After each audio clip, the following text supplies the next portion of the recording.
studios. This is 10 News. And good morning to you. It is Saturday, January 16th, and nice to have you here. We're waking up to what's brand new this morning. I'm Robert Santos. And I'm Kristen Keogh, and for Vanessa Van Hefty, we begin the news you need to know to start your day with weather where you live, and you could even see some light showers. You said you saw some... Yeah, I didn't see it falling, but it was wet. It was wet outside. Yeah, a lot of people, you're going to wake up to some wetness on your car, on the streets, and we could see more of that light shower activity into the afternoon. The bulk of this storm staying to our north, but we'll show you on radar some little spots of green there indicating some very light showers, and you're not going to pick up a whole lot of precipitation from this, but you might want to bring a rain jacket with you. 52 at the coast right now, 45 inland, still in the 30s in the mountains. At the coast today, we're seeing some fog and those stray showers possible into the afternoon with a high of 62 and some light wind. For the inland communities, 52 by 9 a.m. will top out at 64 degrees, so nice temperatures, just those cloudy conditions. I'll show you how your holiday on Monday looks coming up.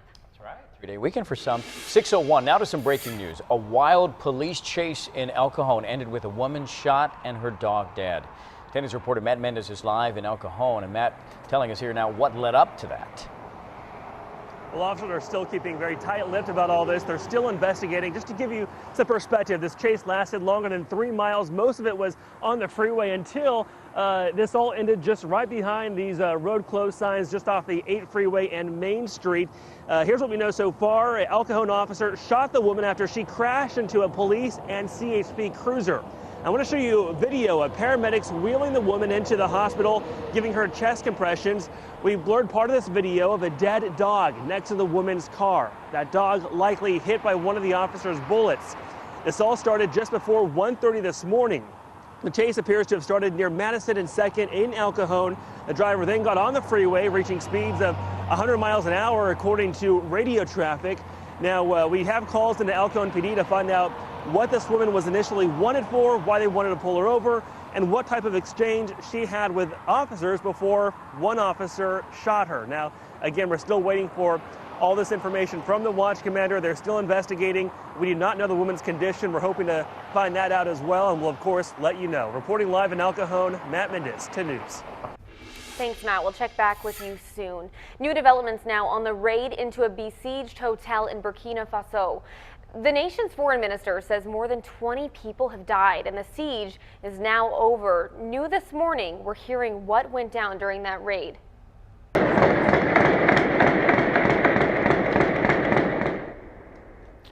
Yeah, you can hear the continuous gunshots there. Someone near the Splendid Hotel shot the video. That's where Al-Qaeda linked gunmen held 126 people hostage, and they've now all been freed. 3 jihadists were killed during the raid. 33 people were hurt so far, but this is a developing situation, so that number may change. We'll bring you updates once more information becomes available. Now to a 10 News exclusive with the woman waking up to her first morning of 40 years behind bars for killing her husband, who was a teacher. 10 News reporter Steve Fiorina was the only one allowed to talk to Julie Harper after she got the maximum sentence.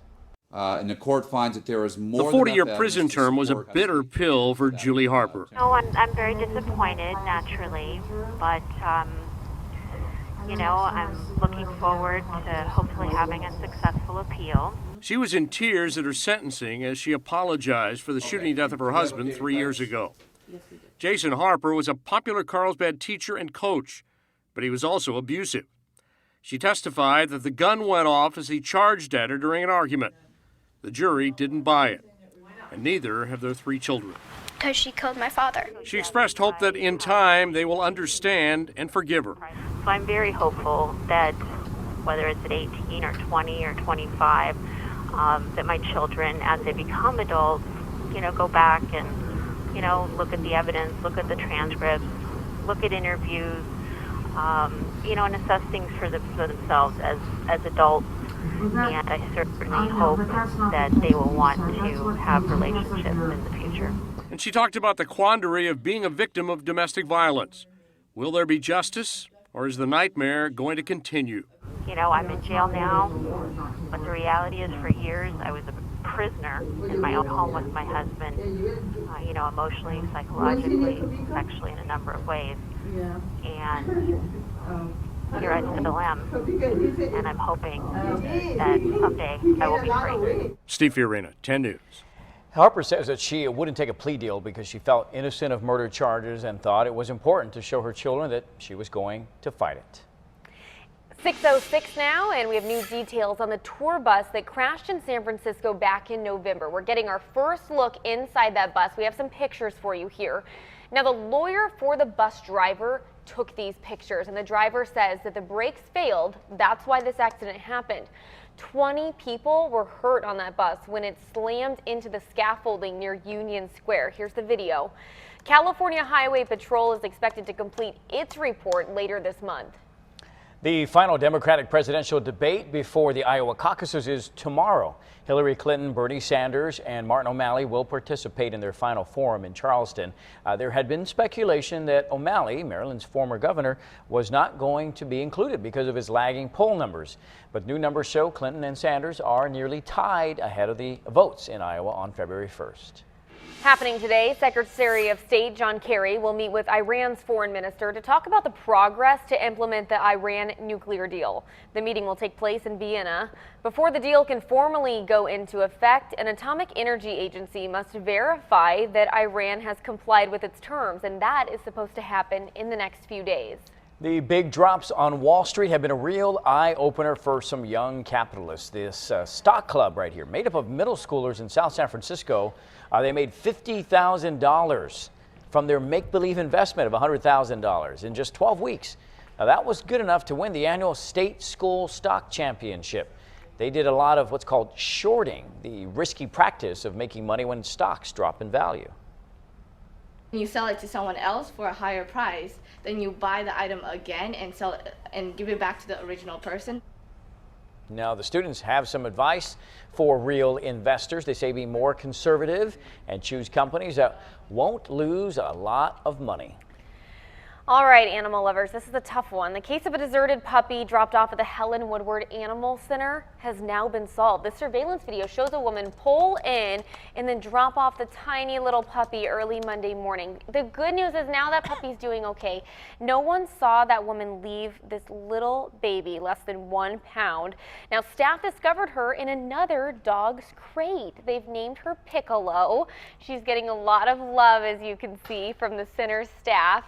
They say they look forward to putting the healthy puppy up for adoption in about 2 months. Less than 1 pound. Wow. She's so cute. The line will be out the door, right? I'll be in it. Yes, I know. 6:08. So we'll soon be able to enjoy some of San Diego's amazing restaurants at unbeatable prices, and it only happens twice a year. San Diego Restaurant Week kicks off tomorrow. The San Diego chapter of the California Restaurant Association produced this commercial here to encourage us all to eat local. So nearly 200 restaurants will offer 2-course lunch menus and 3-course dinner menus. So we posted more information on this weekend's events on 10news.com under the red TV button.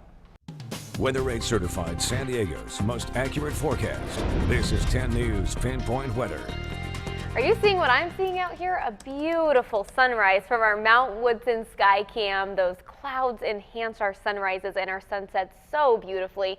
We love to take a look at these, but there is a slight chance for some showers today. In fact, we've been tracking some showers in the area this morning. We'll show you satellite radar. Most of the moisture is staying far to our north. However, a little bit of it is making its way into our region, as you can see with those little green dots along the satellite radar. We'll pull up 10 News Pinpoint Doppler Live. There's this little cell right here just off Oceanside.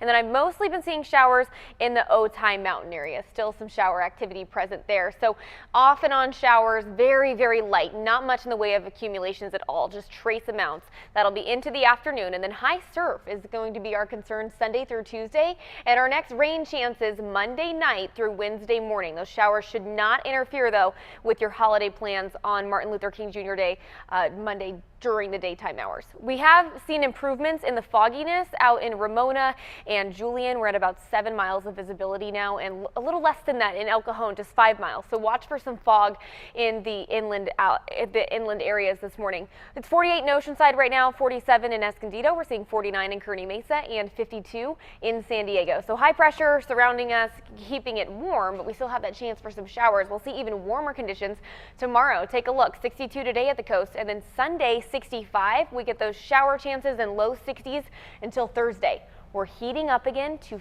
68 at the coast. Look at the inland communities. Thursday, we're going to see 73 degrees. Unbelievable. It's going to be so nice. Make your plans now. We're going to see 54 for the mountain communities today, and for the deserts, 66. Robert, isn't Thursday your day off? Are you excited about that weather? I sure am. Here we come, the beach.